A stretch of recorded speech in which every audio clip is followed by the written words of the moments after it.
Hi friends, ఈరోజు మనం మన జీవితంలో మ్యాడ్నెస్ అనేది ఎంత అవసరం అనే దాని గురించి మాట్లాడుకోబోతున్నాం. నా జీవితంలో చాలా సమయం వృధా చేసుకున్నాను. ఇప్పుడు చరిత్ర సృష్టించే సమయం ఆసన్నమైంది. ఇప్పుడు నాకు మిగిలి ఉన్న ఏకైక మార్గం విజయం కోసం వెర్రివాళ్లా మారడం. ఇలా అనుకుంటున్నారా?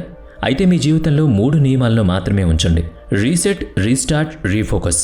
ఇప్పటి వరకు ఏం జరిగిందో దాన్ని రీసెట్ చేయండి. మీరు ఏం చేయాలనుకుంటున్నారో ఈ రోజు నుంచి దాన్ని రీసెట్ చేసుకోండి. మీ లక్ష్యంపై ఫోకస్ చేయండి. 6 నెలలు అదృశ్యం అయిపోండి. నిన్ను చూసిన వాళ్ళందరూ వీడేంటి పిచ్చోళ్లా ఉన్నారు అనుకోవాలి. అతను తన జీవితంలో ఏం చేస్తాడు? అతను అన్ని వదిలి ఇంట్లో కూర్చున్నాడా? ఇలా ఇరుగు పొరుగు వాళ్ళు గుసగుసలాడుకోవాలి. మీకు ఆకలి వేసినప్పుడు, మీరు ఆహారం తిన్నప్పుడు మాత్రమే అది సంతృప్తి చెందుతుంది. అదేవిధంగా మీ కలలు మీ కృషి ద్వారా మాత్రమే నెరవేరుతాయి. అద్భుతాలు కథల్లో మాత్రమే జరుగుతాయని అంటారు, కానీ నిజ జీవితంలో కూడా అద్భుతాలు జరుగుతాయని. కానీ అవి తమ కలల కోసం, తమ పని కోసం పిచ్చిగా ఉన్నవారి జీవితాల్లో మాత్రమే జరుగుతాయని గుర్తుపెట్టుకోండి. ఎవరైనా మిమ్మల్ని ఏదైనా అడిగితే అతనికి డబ్బివ్వండి, కానీ మీ సమయాన్ని, మీ మనసును ఎవ్వరికి ఇవ్వకండి.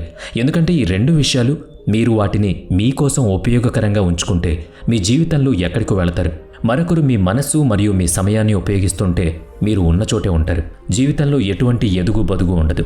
మిమ్మల్ని, మీ కలలను, మీ ప్రణాళికలను దాచకండి. మీరు ఏం చేస్తున్నారో ఎవరికి చెప్పకండి. అవతలి వాళ్ళు కేవలం మీ గెలుపుని మాత్రమే చూడాలి. నీకు చదవాలని లేకపోతే హ్యాపీగా రన్నింగ్కి వెళ్ళు. ఇదేంటి ఇతను ఇలా పరిగెడుతున్నాడు, పిచ్చోళ్లా ఉన్నాడే అనుకునేలా పరిగెత్తండి.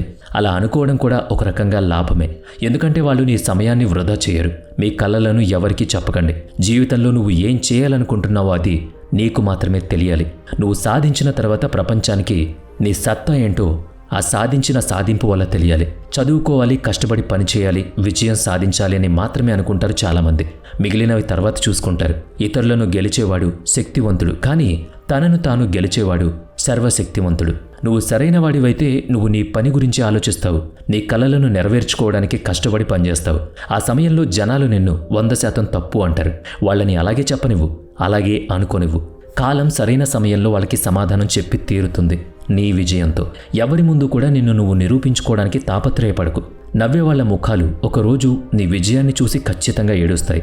క్రికెట్ దేవుడిగా భావించే సచిన్ టెండూల్కర్ చదువుపై పెద్దగా ఆసక్తి చూపించేవాడు కాదు. ప్రజలు తన చదువులో బలహీనుడని చెప్పుకునేవాళ్ళు. కానీ ఈ విషయాన్ని సచిన్ తన బలహీనతగా మార్చుకోలేదు. తన మొండితనం మరియు మక్కువతో అనుకున్నది సాధించాడు. ఈరోజు ప్రపంచ దేశాల్లో ఎంతమంది గొప్ప క్రికెటర్స్ ఉన్నా కూడా వాళ్ల పేరు ముందు ఖచ్చితంగా క్రికెట్ గాడ్ ద టెండూల్కర్ అని వినిపిస్తుందంటే అతని పిచ్చి మాత్రమే దానికి కారణం. నిజమైన కృషి అంటారు దేన్ని. మీరు చదువుకోవాలనుకుంటే చదువు కోసం మీ మనస్సును దృఢంగా ఉంచుకోండి. మీ మనస్సును అదుపులో ఉంచుకోండి. మీ పక్కవారు చెప్పేదానిపై శ్రద్ధ చూపొద్దు. అసలు అది వినొద్దు. వాళ్ళు కేవలం చెప్పి వెళ్ళిపోతారంతే. తర్వాత మీరు దాన్ని స్వయంగా చేసుకోవాల్సి ఉంటుంది. కానీ ఆ సమయంలో అందరూ ఆ విషయం కానీ కొన్ని రోజుల తర్వాత మిమ్మల్ని అన్న మాటలన్నీ అందరూ మర్చిపోతారు. కేవలం మీరు చేసిన పని మాత్రమే ఇప్పుడు వాళ్ళకి గుర్తుంటుంది. మీకు ఏం తెలియనట్లుగా ప్రజల ముందు మిమ్మల్ని మీరు కప్పి ఉంచుకోండి. మీరు ఏం చేయడం లేదు, ఎందుకంటే మీరు ప్రజలకు ఎంత తీవ్రంగా కనిపిస్తారో వాళ్ళు మీ మీద అంత ఎక్కువ ఎక్స్పెక్టేషన్ పెట్టుకుంటారు. ఒకవేళ మీరు దాన్ని రీచ్ అవ్వలేని రోజుల్లో మిమ్మల్ని దుమ్మెత్తిపోస్తారు. అందుకే మీరు చేయాల్సింది చేయబోతుంది ఎవరికి చెప్పాల్సిన అవసరం ఇసుమంత కూడా లేదు. ఇక్కడ మీరైతే పర్వతాలను బద్దలు కొట్టాల్సిన అవసరం కూడా లేదు. దుక్కి దున్నాల్సిన అవసరం అంతకంటే లేదు. పొలాల్లో పనిచేయాల్సిన అవసరము లేదు. మీరు కేవలం చదవండి. ఎంత వీలైతే అంత ఎక్కువగా చదవండి. మీ కలలకు మరియు మీ పనికి మధ్య వచ్చే అన్ని అడ్డంకులను తొలగించుకోండి.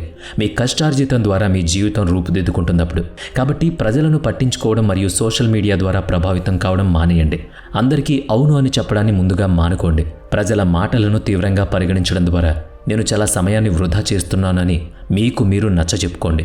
నువ్వు అందరి ముందు సీరియస్గా ఉంటే ఈ ప్రపంచం చాలా ప్రమాదకరమైంది. అది నిన్ను ఎప్పుడూ అనుకున్న పని చేయనివ్వదు. కాబట్టి భూగర్భంలోకి వెళ్ళి కష్టపడి పనిచేయి. అంటే ఎవరికీ కనిపించకుండా అదృశ్యం అయిపో. యుద్ధ సమయంలో నువ్వు అందరి దృష్టిలో ఉంటే నువ్వు చంపబడతావు. అదే దాక్కుంటే ఖచ్చితంగా ప్రాణాలతో బయటపడతావు. విజయం కోసం పోరాడే తపన కూడా అలాగే ఉండాలి. నువ్వు ఆ విజయం సాధించే వరకు ఎవరికంటా పడకుండా ఉండు.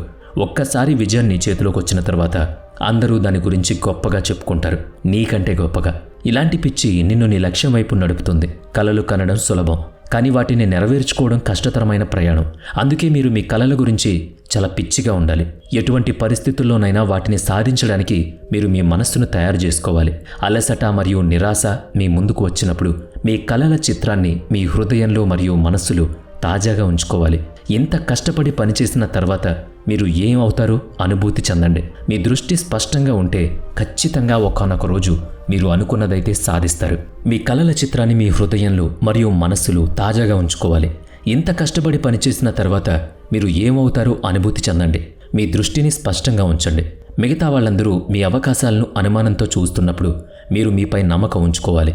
పిచ్చిగా ఉండడం అంటే మీ ఆత్మవిశ్వాసం విచ్ఛిన్నం కాకూడదు. ఇతరుల అభిప్రాయాలను పట్టించుకోకుండా మీ కలలను నెరవేర్చుకోవడానికి కృషి చేయాలి. మీరు ఆపకుండా, అలసిపోకుండా, ఎటువంటి ఫిర్యాదు చేయకుండా మీ లక్ష్యం వైపు అలుపెరగకుండా పరిగెత్తండి.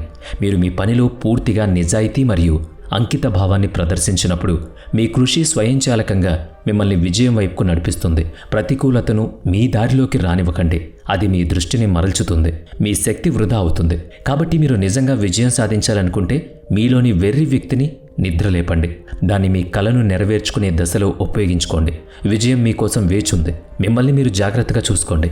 అంత తీవ్రతతో కష్టపడి పనిచేయండి. మన దేశం పేరు, మీ పేరు మన దేశంలోనే కాదు, ప్రపంచం మొత్తం వినిపించేలా చేయండి. All the very best.